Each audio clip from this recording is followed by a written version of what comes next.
Hello बच्चों, आज हम पढ़ेंगे परासरण तथा परासरण ताप से आप क्या समझते हैं। संक्षिप्त में वर्णन कीजिए। Question number 14।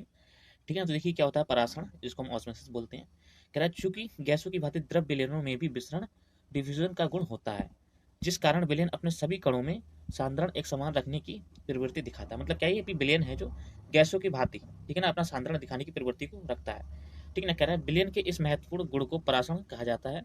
अतः परासरण एक ऐसी घटना है जिसमें कि अब यहाँ से परिभाषा होती है कि परासरण एक ऐसी घटना है। कैसी घटना है देखिए। कह रहा है जब किसी विलयन को एक अर्धपारगम झिल्ली से होकर एक शुद्ध विलायक से अथवा एक तनु विलयन से सांद्र विलयन में विलायक का स्वतः परिवर्तित या प्रवाह की घटना परासरण कहलाती है। मतलब क्या हुआ कि कोई भी यहाँ पे अर्धपारगम झिल्ली है, ठीक है ना, यहाँ पे क्या कोई विलयन है, ठीक है ना, जो अधिक सांद्र है, और यहाँ पे कैसा कम सांद्र है, ठीक है ना। तो ये कम सांद्र से जो भी विलायक के घटक कण होंगे वो क्या कर जाएंगे, इस वाले विलयन की ओर चले जाएंगे। यही जो घटना है, इसके द्वारा जो कणों का प्रवाह है, इसको हम क्या बोल देते हैं, परासरण बोल देते हैं। ठीक है ना। अब देखिए फिर आगे कह रहा है यहाँ पे, जब किसी पात्र में एक विलयन तथा शुद्ध विलायक को एक साथ उस पात्र में अर्धपारगम झिल्ली के द्वारा अलग अलग रखा जाता है, तब यह देखा गया कि, अब देखिए जब हमने क्या करा, एक में ए और एक बी, ये अर्धपारगम झिल्ली के द्वारा रखा गया, ठीक है ना। यहाँ पे क्या है, ये शुद्ध है और ये क्या है, अशुद्ध विलायक है, ठीक है ना। फिर ये कह रहा है यहाँ पे,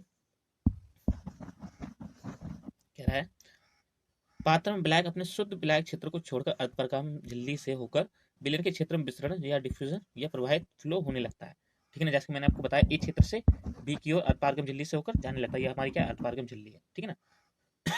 फिर कह रहा है यहाँ पे, ठीक इसी प्रकार से विभिन्न प्रकार के सांद्रण वाले विलयनों को एक साथ सेमी परमेबल मेम्ब्रेन, मतलब क्या, अर्धपारगम झिल्ली के द्वारा अलग अलग रखा जाता है। तब देखा जाता है कि पात्र में तनु विलयन के कण अर्धपारगम झिल्ली से होकर सांद्र विलयन की ओर प्रभावित होने लगते हैं। मतलब क्या हुआ, जो अधिक सांद्र विलयन है उसकी ओर प्रभावित होने लगते हैं। ठीक है ना। दोनों ही विलयनों में विलायक कण का विसरण होता है और विलयन का स्तर बढ़ जाता है। मतलब क्या हुआ कि यदि हमारे पास में, एक मिनट, कि यदि हमारे पास में कोई ए विलयन है, ठीक है ना, और इसका सांद्रण कैसा है, बहुत ही कम है, और कोई बी विलयन है, इसका सांद्रण कैसा है, अधिक है, ठीक है ना, तो इसके विलायक कण जो है वो क्या करेंगे, इसको पार करके इसमें चले जाएंगे। तो इसका स्तर क्या हो जाएगा, विलयन का वो क्या हो जाएगा, कम हो जाएगा, और इसका जो स्तर होगा विलयन का वो कैसा हो जाएगा, बढ़ जाएगा। ठीक है ना। फिर कह रहा है यहाँ पे, अतः किसी विलायक कणों का एक अर्धपारगम झिल्ली से होकर स्वतः प्रवर्तित या प्रवाह की घटना को परासरण कहा जाता है। ठीक है ना। तो यही होती है हमारी क्या, परासरण की क्रियाविधि। ठीक है ना। आई होप आपके लिए अच्छा लगा हो। ठीक है ना। तो प्लीज लाइक कीजिए, सब्सक्राइब कीजिए।